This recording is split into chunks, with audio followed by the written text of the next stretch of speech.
Behind the Curtain of Great are the Myths, Episode 5, Romance, Myth, and the Feminine Imagination. One of the most striking elements of Great are the myths is the sustained presence of romance throughout the narrative. The emotional tone of the novel is frequently lush, idealistic, and openly romantic in its language. The love between Birdie and the boy unfolds through gestures, music, memory, longing, and atmosphere, often lingering in a register that might be described as almost extravagantly romantic. Yet this quality is neither accidental nor naive. The romanticism of the novel is deeply intentional and emerges from several overlapping structures: Birdie's psychological development, the historical moment in which the story is set, and the broader cultural mythology surrounding love and partnership in the 20th century. Rather than merely telling a love story, Great Are the Myths examines romance itself as a cultural form, one that shapes how individuals imagine their lives, their desires, and their possibilities, the romantic consciousness of a young girl. The first key to understanding the novel's romantic tone lies in Birdie's perspective. The story begins with her as a young teenage girl, and the narrative retains the emotional imprint of that formative period throughout the novel. Adolescence is often the moment when individuals first encounter the idea that love might structure an entire life. For girls in particular, mid-20th century culture offered a powerful education in romantic imagination. Films, songs, novels, and social rituals all reinforced the idea that romance was not simply an experience but a destiny. Birdie grows up surrounded by these influences. She is attentive to music, glamour, atmosphere, and beauty. She reads emotional meaning into gestures and encounters. She responds to the world through mood and symbolism as much as through rational analysis. This romantic sensibility becomes one of the central ways she understands life. It is not merely decorative language, but a form of cognition. Birdie interprets the world through feeling, narrative resonance, and aesthetic intuition. Romance, in this sense, becomes epistemological. It is one of the ways she knows the world. Romance in the historical imagination of the 1950s. The romantic tone of the novel also reflects the cultural environment of the late 1940s and 1950s. During this period, romantic love was deeply embedded in the social structure of adulthood. Marriage functioned not only as a personal relationship, but as a marker of legitimacy, stability, and maturity. Courtship rituals were widely codified, and romantic narratives were reinforced through popular culture. Hollywood films of the era often depicted love as transformative destiny. Popular songs framed longing and devotion as the emotional center of life. Social expectations encouraged women to view marriage as the natural culmination of personal development. Within this context, Birdie's romantic imagination is historically grounded. Her emotional framework reflects the cultural language available to young women of her generation. Romance becomes both a dream and a social script, something deeply felt and widely expected. The two romantic systems, the boy and Topper. The novel's central emotional tension emerges from the coexistence of two distinct romantic structures embodied by the two men in Birdie's life. The relationship between Birdie and the boy belongs to the realm of mythic romance. It is intense, intuitive, and often feels as though it exists outside ordinary time. Their connection is shaped by childhood memory, shared imagination, and emotional resonance that appears almost fated.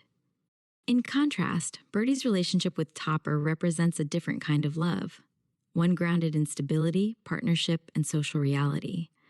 Topper is kind, intelligent, and reliable. His love offers security and companionship rather than mythic intensity. These two relationships should not be understood simply as a choice between two individuals. Rather, they represent two romantic systems. The first is the ecstatic romantic myth, passionate, unpredictable, and transcendent. The second is the cultivated partnership, durable, socially legible, and capable of sustaining a shared life.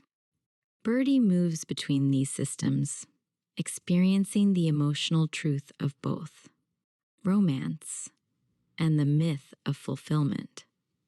Another layer of the novel's exploration of romance concerns the broader cultural promise attached to romantic love.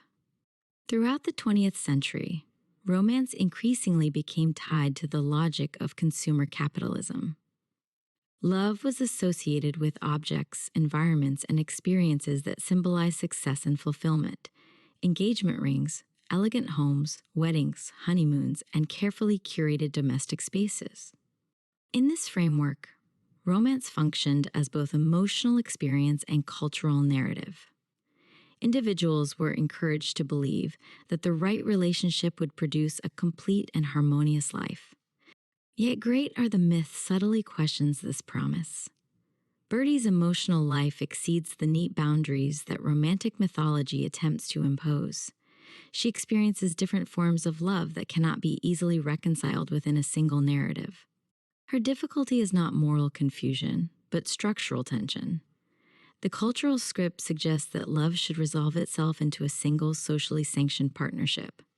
Birdie's experience reveals that human attachment can be more complex.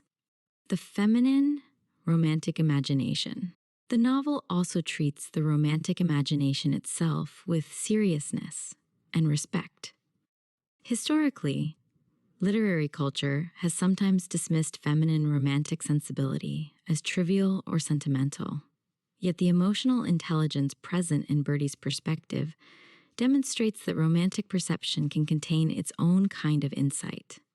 Birdie notices atmosphere, symbolic connections, and emotional undercurrents that others overlook. Her sensitivity to beauty and mood allows her to perceive meaning in moments that might otherwise appear ordinary. This mode of perception belongs to a long literary tradition in which the imaginative lives of young women are treated not as frivolous but as deeply generative. By embracing the romantic register rather than parodying it, the novel acknowledges the philosophical depth embedded in the emotional worlds of girls and women. Why the romance does not end. One of the most unusual features of the novel is that the romantic connection between Birdie and the boy never resolves into conventional closure. Traditional romantic narratives often require a definitive ending: union, separation, tragedy, or final renunciation. In Great Are the Myths, however, the relationship persists as an emotional presence even after Birdie marries and becomes a mother. This narrative choice reflects the novel's understanding of love as a structure of feeling rather than a discrete event. Certain relationships continue to shape individuals long after the circumstances that produce them have changed. Birdie and the boy become part of each other's mythic memory. Their connection remains an imaginative space that continues to influence how they understand themselves and their past. Birdie, between belief and awareness. What ultimately makes Birdie such a compelling figure is her ability to inhabit romance while simultaneously recognizing its limitations. She believes in love, beauty, and emotional connection.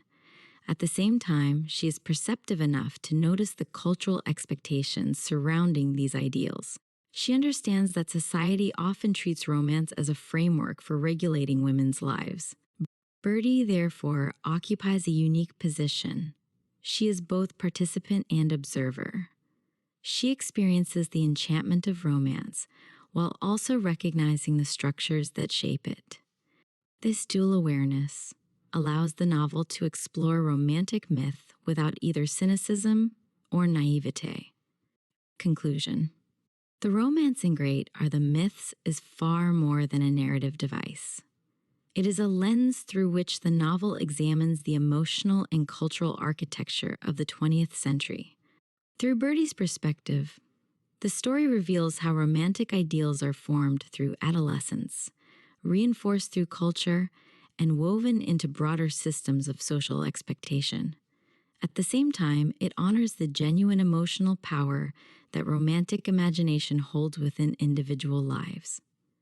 The result is a portrait of love that is both enchanted and reflective. Romance appears not simply as a personal experience, but as a historical language through which individuals attempt to understand longing, identity, and belonging. Birdie's story reminds us that romantic myths can both illuminate and constrain human experience. They give shape to our dreams, even as they reveal the limits of the narratives we inherit.